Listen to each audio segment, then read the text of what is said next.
Welcome to Golden Adventures. Today I will be talking about Billabong Gold. Unfortunately, a coverless 1950s edition, which was printed in 1937. It's another of the gold mine stories. Alright, here's the synopsis. Alright, the first scene's in Melbourne. Norah has sent an invitation to Jean and her younger brother Dick to visit, but Jean doesn't want to go because she's outgrown Billabong. Her younger sister Betty takes Dick to Billabong, and he and Bill don't initially get on, but they have a fight and then they become friends. A physical fight, and then they become friends. Word has got out about the gold in the hills, and other prospectors have come to the area, but mostly over the hills, not through Billabong. One group of the prospectors is led by the thuggish McGill, who is an ex-boxer and very nasty, and from Sydney, which characters always are if Bruce doesn't like them. Right, McGill goes to Billabong and he sort of thuggishly demands supplies from Norah, and then he threatens Davy, and then a dog bites him. And you've got a note here, the dog was not told to bite him, wasn't called, just did it. Right, Jims arrives and sees him off, and when he gets back to the mine and tells him about it, Wally gets very upset. He goes to McGill's camp and he threatens him. And then he rides off to Billabong to check that Davy and Norah are okay. Bob, meanwhile, seems to be a bit interested in Betty, and he takes her for a ride in his plane. Woohoo! Yes! Alright, Mr. Linton and Jim are kind to a prospector who's leaving, and he tells them McGill wants to steal from them. And through trickery, McGill winds up in the claim adjacent to theirs and tries to steal gold from them. First he tries to get it out of their sluice box, but Lee Wing covers him in tar, and the two little boys make a lot of noise, so he's unable to do it. He's humiliated and also covered in tar. He starts shooting little calves in the hills rather than going to the effort of going all the way into town to get meat or shooting kangaroo. So boo, hiss, because of course the cows actually belong to the Lintons.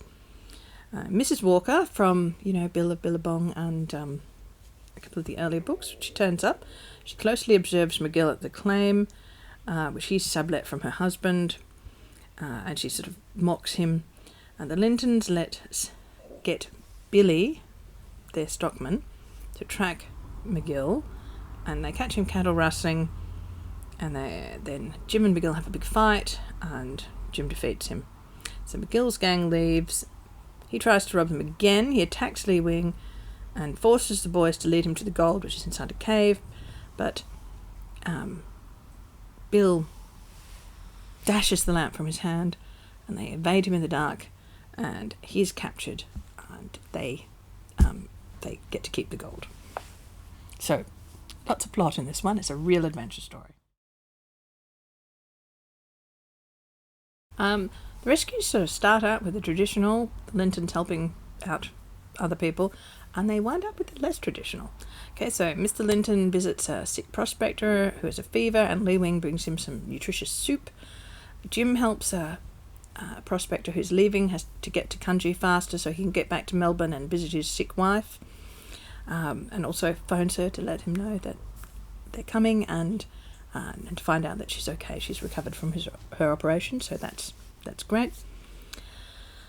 And Jim and Wally and Bill managed to pull a calf out of a wombat hole, which is a very sort of everyday kind of adventure.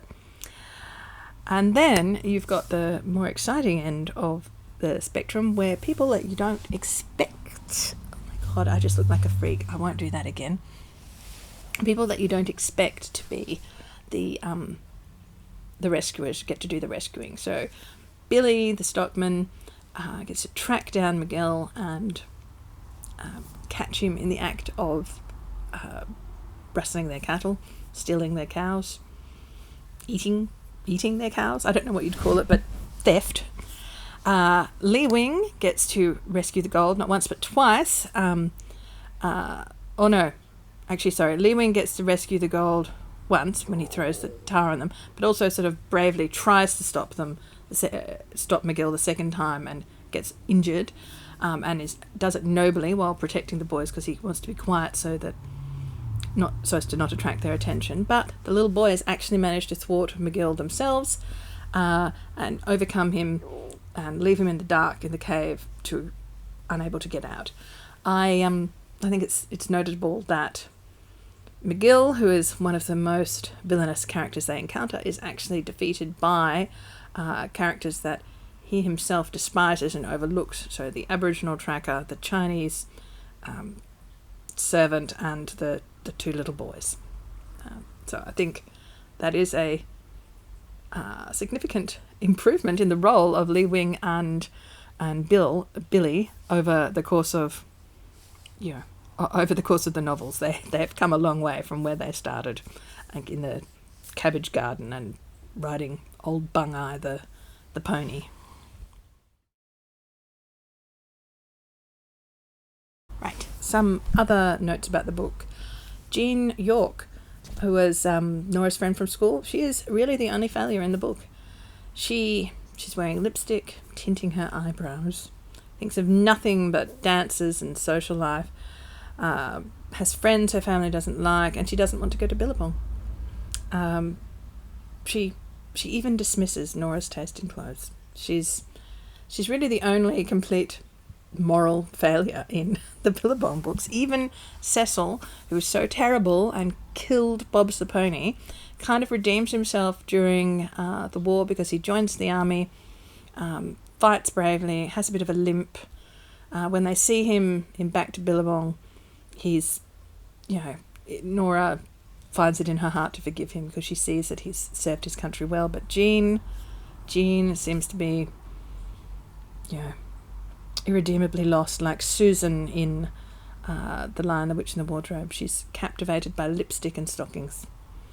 Right, on the other hand, despite Jean's efforts to leave the Billabongs and the Lintons, I think she's going to be irretrievably bound to them, because it looks like Betty and her younger sister and Bob Raynham are walking out. They keep slipping away to walk off together, and Bob keeps showing her his plane. So if that's the case, then you could imagine that Jean's sister would be married to Bob Raynham, whose sister is married to Jim Linton, whose sister is Norah. So she's never going to get away from her, really. And maybe that will be the saving of her. McGill is a really successful thuggish antagonist, just mean and nasty, and it is very satisfying that he is overcome by the marginal characters, by Billy, Lee Wing, and the kids working together. This book was written, obviously, in the middle of the Depression. Bruce had to keep pumping books out, and the Billabong books sold better than the others. To me, The Gold Mine is just a big wish fulfillment story, and I actually find the whole Gold Mine series really tiresome. I want them to get back onto the station proper. But I will say that, it is a rollicking story. There's a lot of good plot, and some parts of it I enjoyed. For instance, the rescue of the calf out of the wombat hole. So beautifully described. And I guess it is really satisfying that McGill is undone by those that he despises, the overlooked classes. All right. And I just want to make a few comments about class as well. Jim and Norah are often referred to as Master Jim and Miss Norah by the long-standing servants, even though they've grown up. The servants, in a way, can't believe that they've actually grown up, and they still call them by the names that they'd called them when they were children. So Mr. Linton's always Mr. Linton.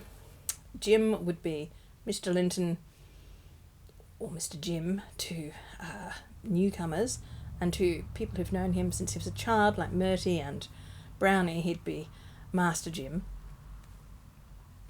And that formality stands in contrast to the way to the names that are the honorifics, I guess, that are given to the other characters. The men often you get both their names. So, Daniel Boone, the horsebreaker, and Murty O'Toole. And Brownie gets given the honorific Mrs. Brown sometimes and is called affectionately Brownie. But the housemaids would just be called by their first name, and so is Billy, the Aboriginal worker. Because they don't, I guess, rise to the station of being called Mr. or Mrs. or Miss.